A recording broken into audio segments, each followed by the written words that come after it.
नमस्कार मित्रों, मैं वैद्य हंसराज चौधरी। आज आपको एक ऐसी जानकारी देने वाला हूं जिसको ऑटोफैगी बोला जाता है, जिसका जो टेक्निकल शब्द है ये ग्रीक भाषा का एक शब्द है जिसका मतलब होता है खुद को खा जाना। और ख़ास तौर से कैंसर की चिकित्सा में ऑटोफैगी का जो लॉजिक है, जो सिद्धांत है, उसके ऊपर एक नोबेल प्राइज मिल चुका है। 2016 में इसकी मतलब घोषणा हुई थी। ऑटोफैगी जो सिद्धांत है, यानी कि ऑटो और फैगन, मतलब दो शब्द मिलके होता है, मतलब खुद को खा जाना। अब आप समझेंगे कि साहब कोशिकाएं अपने आपको कैसे खा जाएगी।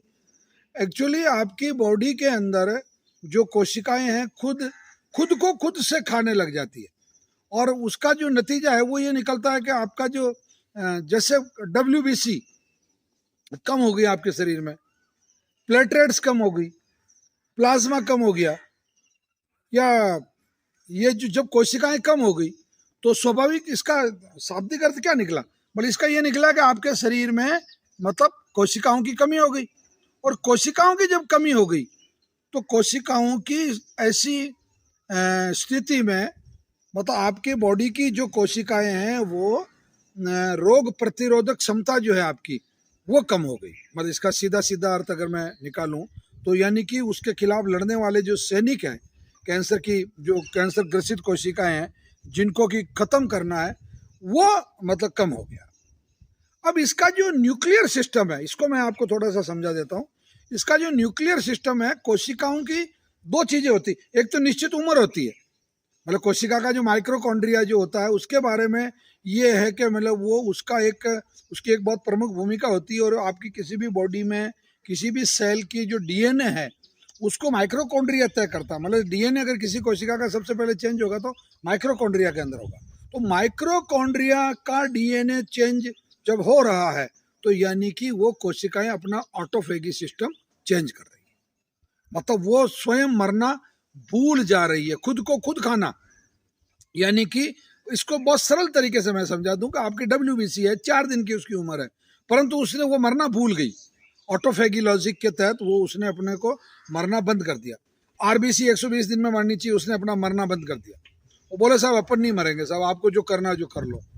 अब जब इसका ऑटोफेगी लॉजिक का जब पता लगाया, डॉक्टर हॉन्जो और एलिसन जो दोनों जो थे, उन दोनों ने इस माइक्रोकॉन्ड्रिया को और जो कैंसर की जो सेल्स थी उनका सैंपलिंग की, और उस सैंपलिंग में ये पता चला कि उनमें PD1 और CTLA4 नाम के दो प्रोटीन थे। इन दो प्रोटीन की वजह से वो मरना भूल गई। समझ में आ गया ना आपको। अब ये किसमें था, ये हालांकि मेरे YouTube चैनल पे जाके ये बहुत विस्तार से आप पता कर सकते हैं PD1 CTLA4 किन किन चीज़ों में मिलता है। फिर भी संक्षेप में मैं बता दूं, ये जो गेहूं, जो ज्वार, बाजरा, मक्का, उड़द, सोयाबीन, चवला, चावल, अरहर, तुअर, ये जो चीज़ें हैं ये आपके ऑटोफेगी सिस्टम को ब्रेक कर देती है। यानी कि इसका मतलब क्या हुआ, आपकी बॉडी के अंदर जो ऑटोफेगी सिस्टम है वो अच्छे से नियंत्रित तरीके से काम करते रहना चाहिए। और जब ये नियंत्रित तरीके से काम नहीं करता, यानी कि कोशिकाएं जब मरना भूल जाती है, तो लॉजिक ये निकला कि अगर आप उपवास में खाई जाने वाली चीज़ें इस्तेमाल करते हैं भोजन में, आप फल इस्तेमाल करते हैं, जूस पीते हैं, या हरी सब्जियों का सूप पीते हैं, या गाय का दूध पीते हैं, घी खाते हैं, या शहद इस्तेमाल करते हैं, तो आपके बॉडी के अंदर जो PD1 CTLA4 की जो पूर्ति है वो कम हो जाएगी, और आपकी बॉडी का जो ऑटोफेगी सिस्टम जो है वो वापस चालू हो जाएगा। और आपकी बॉडी के जो सेलुलर जो सिस्टम है आपका, और जो ऑक्सीजन का जो सिस्टम है आपका, या नॉर्मल जो सेल्स की जो हेल्थ है उसका जो सिस्टम है आपका, ये सब सिस्टम अच्छे से डेवलप हो जाएंगे।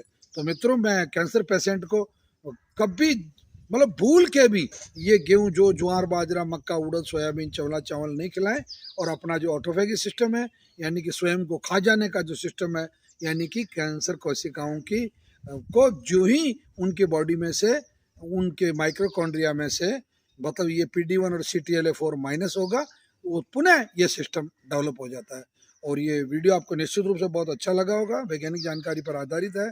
आप इस चैनल को सब्सक्राइब करें, अधिक से अधिक लोगों को ये वीडियो शेयर करें, और आपके परिवार में अगर कैंसर की कोई समस्या है तो आप शनिवार अथवा रविवार दोनों में से किसी भी एक दिन प्रातःकाल 5 बजे तक आश्रम पहुंच जाएं। 7 7:30 बजे तक आपका आउटडोर होता है, 8 बजे कैंसर की क्लास होती है और 10:30-11 बजे तक हम आपको मेडिसिन देके निवृत्त कर देते हैं। मित्रों, पुनः चैनल सब्सक्राइब करने के लिए मेरा निवेदन, प्रणाम, धन्यवाद, जय धन्वंतरि।